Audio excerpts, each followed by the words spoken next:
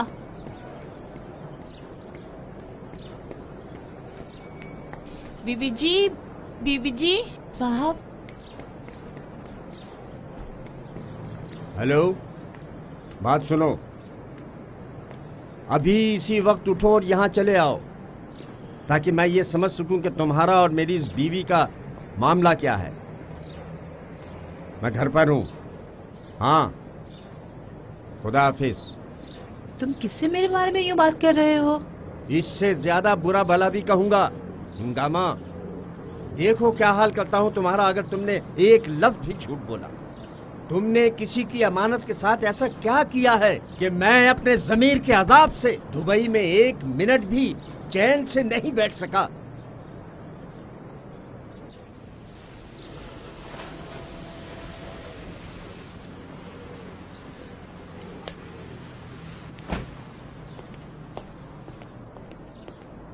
Company के मालिक doctor साहब के नौकर हाजिर हैं। सुबह खैर, आपको नया बैग नसीब हो गया भाई।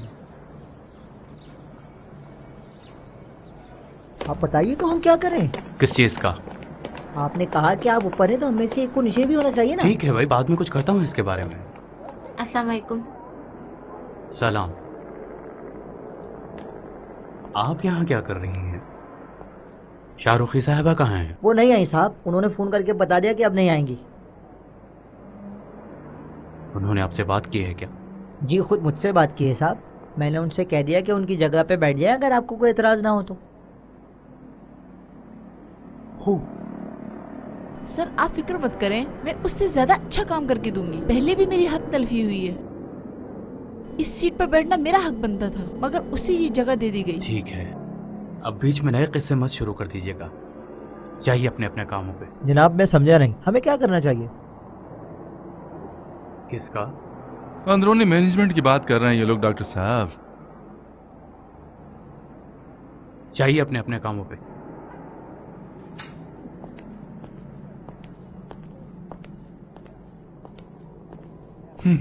क्या मजेदार मंजर होता है ना। किस चीज का मजेदार मंजर होता है? यही जो तुम्हें कुछ लोग देखते ही सलाम साहब शुरू कर देते हैं और सरकार इसका क्या करें, बाश सलामत, इसको क्या करें पूछने लगते हैं। हाँ। आज तुम्हें एक बात बताता हूँ महमूद, तुम्हारी दुनिया बहुत ही छोटी है। अगर तुम्हें चार सलाम करने वालों और साहब इसका क्या करूं, साहब उसका क्या करूं की तलाश है तो तुम कुछ भी नहीं बन सकोगे। लेकिन मेरी तमाम फिक्र इन कामों को आखिर तक पहुंचाने की है। 4 दिन, सिर्फ 4 दिन ये कंपनी मेरे हाथ में हो तो सब दिखा दूंगा कि काम करना किसे कहते हैं। नहीं, तुम्हारी जगह नीचे की नहीं थी डॉक्टर साहब। हाय खुदा की कसम, ये कमबख्त जानवर बनाने वाली मशीन है जो दुम्बे को भी भेड़िया बना देती है और कपड़े में छुपे भेड़िए को भी दुम्बा बना देती है। ठीक, तो तुम नसीहत कर रहे थे कुछ इख्तिदार पाने वाले भेड़िए। जल्दी से बको कि तुम्हें मुझसे क्यों मिलना था, और बोलने के बाद रास्ता नापो, दफा हो जाओ। हाँ, अब कोट उतारने के बाद एक शरीफ भेड़िए बन गए। कुछ नहीं डॉक्टर, कुछ नहीं। मैं सिर्फ ये जानना चाहता था कि अब कौन सा भेड़िया उस बूढ़े भेड़िए को फोन पे तंग करने और मारने के लिए दर पे खड़ा हो गया। ये कौन सी बकवास कर रहे हो तुम अपनी तरफ से? मैं तो कल रात उस वक्त घर पे था जब तुम्हारे ताया को फोन करके डराया धमकाया गया था। मैं कल रात घर पर ही था डॉक्टर साहब, तुम अपने मोहतरम ससुर से पूछ सकते हो। कोई जरूरत नहीं है पूछने की, ये उसका काम है जिसे तुमने किराए पे खरीदा है या फिर शाहीन का। किराए पर? वो भी इतने सारे दुश्मनों के होते हुए इंसान पागल ही होगा कि किसी को किराए पर खरीदे डॉक्टर साहब, है ना? तुम चाहते हो कि मैं मान जाऊं कि ये सब शाहीन का काम था, है ना? कहीं आप तो मुझे यकीन नहीं दिलाना चाह रहे कि ये काम आपका नहीं है? ठीक है, शाहीन ये चाहता था कि अपने बाप को डराए, लेकिन जो शख्स कल बाखबर हुआ है कि शाहीन ने रामीन के साथ क्या किया है और घर में किसी को नहीं बताया, वो कौन है डॉक्टर साहब? हाँ, क्योंकि वो डर गया है कि रामीन की मौत की खबर बाज लोगों को बुरी तरह हिलाकर रख देगी। पहली बात तो यह है कि मैं तुम्हारी किसी बात को मानता नहीं, मतलब यकीन ही नहीं आता मुझे। दूसरी बात ये कि जब मैंने देखा कि शाहीन खुद ही उठ के चला गया है, तो मैं भी तुम्हारे बाबा की तरह अम्मी और फरीदा को तवज्जो देने लगा हूँ। कब तक तवज्जो डॉक्टर साहब? बला के आ जाने के बाद तक? तुम्हें मुझसे क्या चाहिए? हाँ, क्या तुम्हारा दिल बहुत बेचैन है अपने ताया के परेशान होने और ताई के मर जाने के लिए? तो खुद चले जाओ, उनके बेटे की मरने की खबर उन्हें सुना दो, मुझे क्या। हाँ, कहीं ऐसा तो नहीं कि तुम कोई सौदा करने आए हो कि मुझे धमका सको कि जाके नहीं बताओगे? हाँ हो, बस ये मत कहना कि यहाँ की कोई मैनेजमेंट मांग रहे हो, क्योंकि मैं किसी लायक आदमी के साथ काम करता हूँ। अब बोलो। ये नहीं बोलूंगा, मेरी दौलत मुझे लौटा दो। चलो, तुम्हारी बीवी तुम्हें मुबारक हो, मगर जो मेरी बर्बादशुदा जिंदगी चाचा ने खराब की है, मुझे लौटाओगे? जरूर, मेरी जेब में रखिए, निकाल के दे देता हूँ। मुझसे क्या वास्ता बंदा है खुदा? कुछ झूठ सुने तो हैं मैंने कि तुमने फरीदा पर काफी खर्च किया है ताकि अपने आप को दिखा सको। बहुत से बहुत हद से हद मैं ये कर सकता हूँ कि उस खातून पर तुमने जो खर्चे किए हैं वो वापस लौटा सकूं, बस।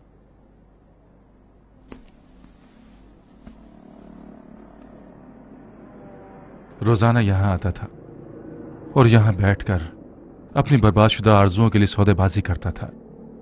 ठीक है, तुम यकीनन नहीं कर सकते होगे ना? खुश रहो अपनी इस 2-3 दिन की हुकूमत पे सदर साहब। क्या हुआ? अब क्या 2-3 दिन? हाँ, बैठो, को चाय वाय पी कर जाना। कहाँ जा रहे हो? घर जाके भी चाय पी सकता हूँ डॉक्टर साहब। वैसे हाँ, मैं भूल गया था कि इस दफा कोई सौदा करने नहीं आया हूं।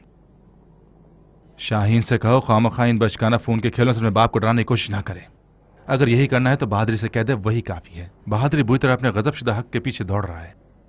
सिर्फ इतना ही काफी है कि मैं बेकसूर था और कुछ नहीं कर सकता, ताकि बहाने उनका पता बहादुरी साहब को दे दे, ताकि वो खुद ही बला के नाजिल होने के बदले बला का काम कर जाए।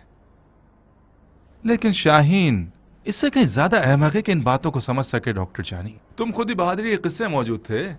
रामीन ने उसे मार के खाना नशीन बना दिया, वरना वो शख्स ये काम पहले ही कर सकता था डॉक्टर जानी। Bye bye.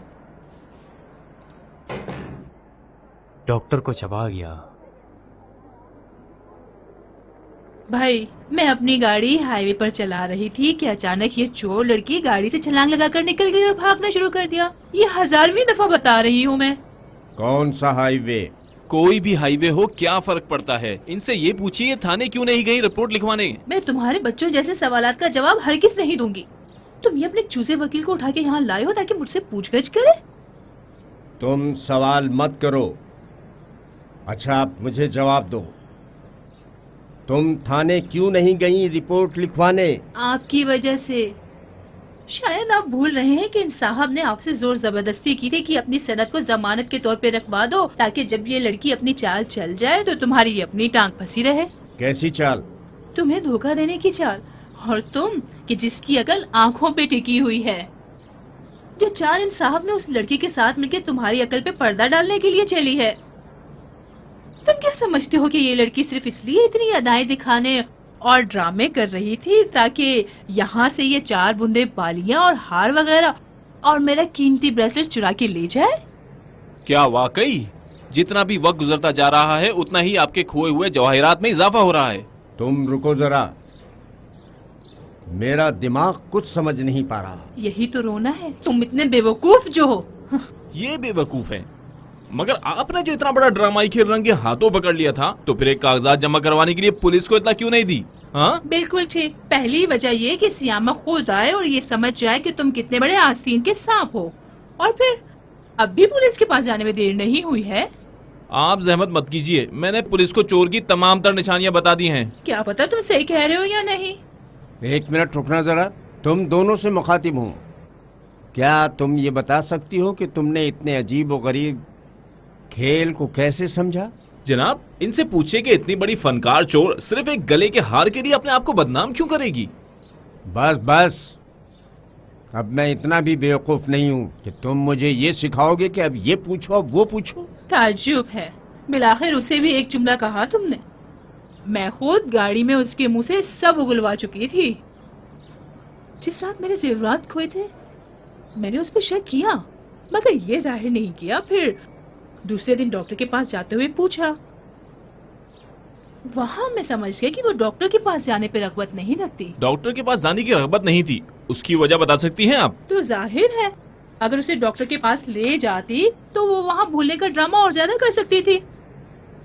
अब समझे कि जब तुमने शोर शराबा करके उसे डॉक्टर के पास जाने का हुक्म दे दिया था तो कैसे उसने अपनी चाल बदल ली थी और वो जेवरात चुराने में लग गई थी।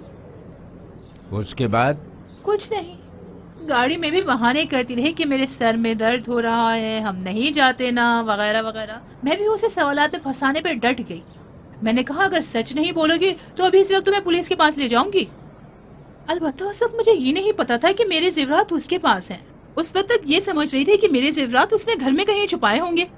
उसके बाद को तो मैं 1000 दफा बता चुकी हूँ। ये बताओ, तुम इतने बजिद क्यों थे कि मैं इस चोर लड़की को घर में रखूं? क्या हुआ? चुप क्यों हो? बात करो ना।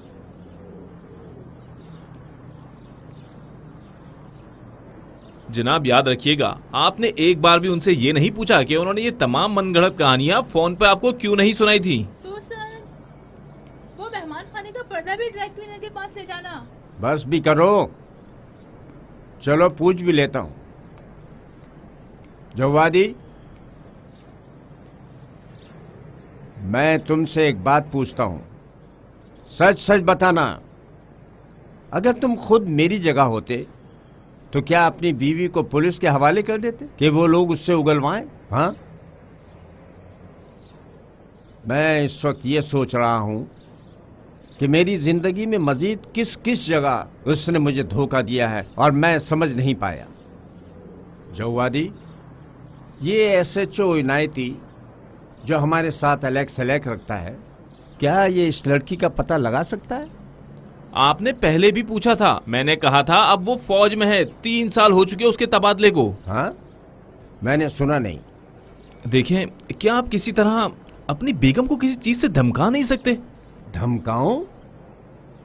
उनसे इकरार लेने के लिए। मसलन कैसी धमकी? तलाक का बोलूं कि पलट कर मुझे बोले कि तुम उस लड़की के चक्कर में मुब्तला हो जबकि उसे चोर मानती है? तलाक का नहीं कह रहा। आपको याद है कि गाड़ी में मुझे बता रहे थे कि आपकी बेगम ने आकर सबसे कह दिया कि ये कुएं वाली उसकी भांजी है। जाओ ना भाई, इससे क्या होगा? तुम चाहते हो मैं बेगम से ये कह दूं कि मुंह खोलो अगर तुमने इकरार नहीं किया तो मैं तुम्हारी पागल दोस्तों से कह दूंगा कि मेरी बीवी अजीब पागल है, जिसका मुझे खुद पता नहीं था। जनाब, आपने भागम भाग अपने आप को दुबई से यहाँ पहुँचाया है ताकि हर चीज को मजाक में उड़ा दे। हेलो, मैं तुम्हें, अपनी बेगम और अपने बेटे, यहाँ तक कि उस पागल लड़की को भी अगर मजाक में उड़ा भी दूं, तब भी मेरा जहनी सुकून मेरे लिए मजाक नहीं है।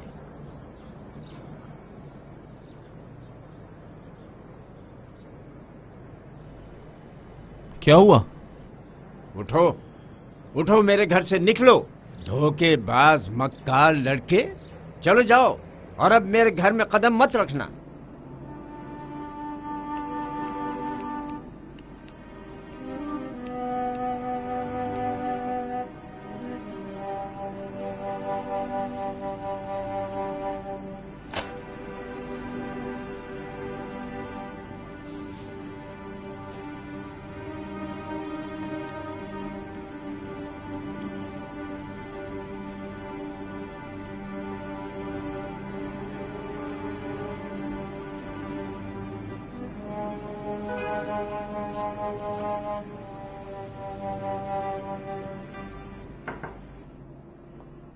मैंने कहा था ना कि मुझे कोई तंग ना करे।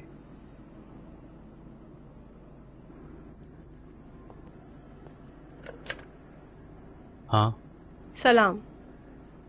अरे, तुम यहाँ क्या कर रही हो? वालेकुम अस्सलाम। कुछ काम था, पहले बच्चों को स्कूल छोड़ा और फिर खरीदारी के बहाने तुमसे मिलने चली आई। क्या वक्त कम था? जब मैं घर आता तब बात कर लेती। घर में या तो बच्चे होते हैं या बाबा होते हैं, या तुम सो रहे होते हो खर्राटे लेते हुए। तुम खुद भी अच्छी तरह जानते हो कि वक्त वाकई बहुत कम है। अब ज़्यादा बनो नहीं डॉक्टर।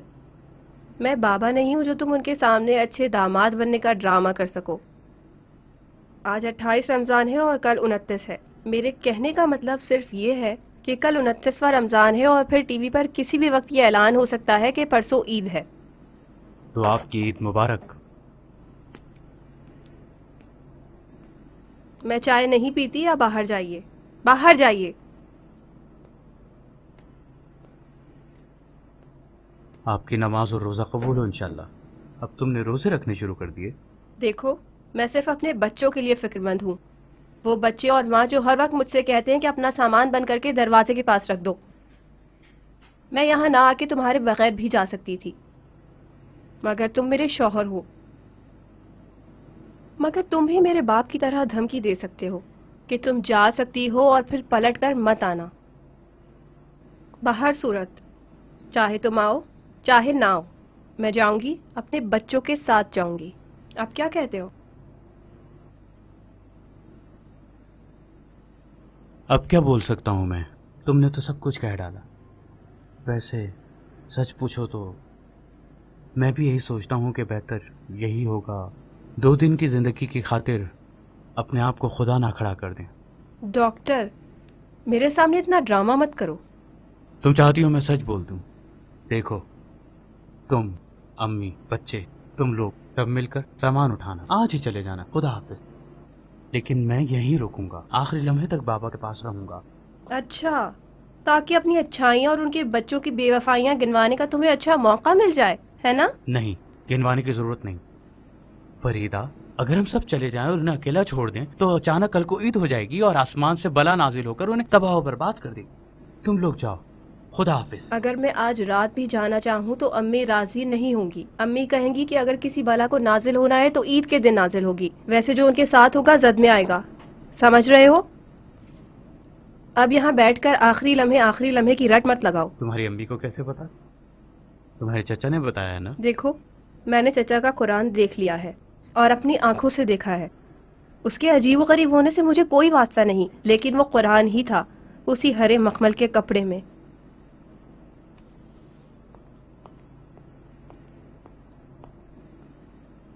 मैं तुम्हारा सूटकेस तैयार करके रख दूंगी।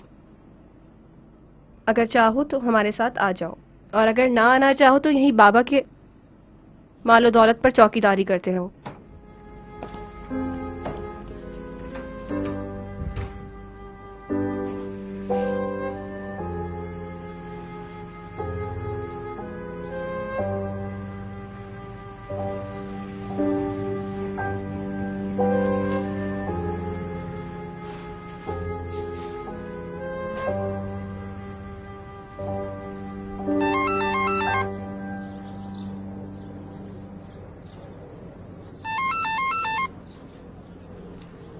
बेचारे जमीर के कुड़ने वाले साहब को तो देखो।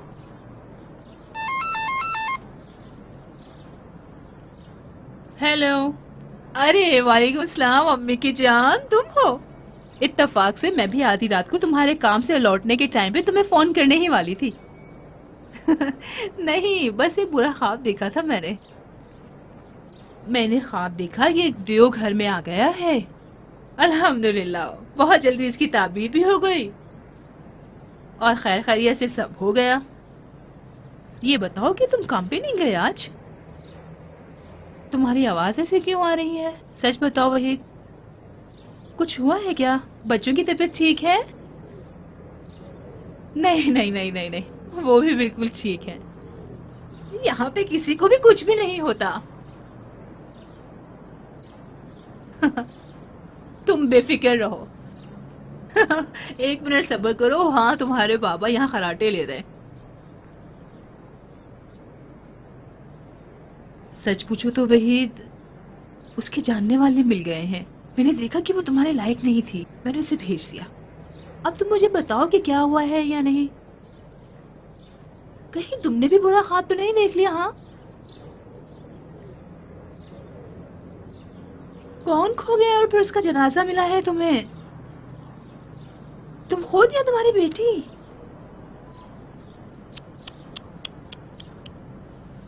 पनाह हो खुदा की,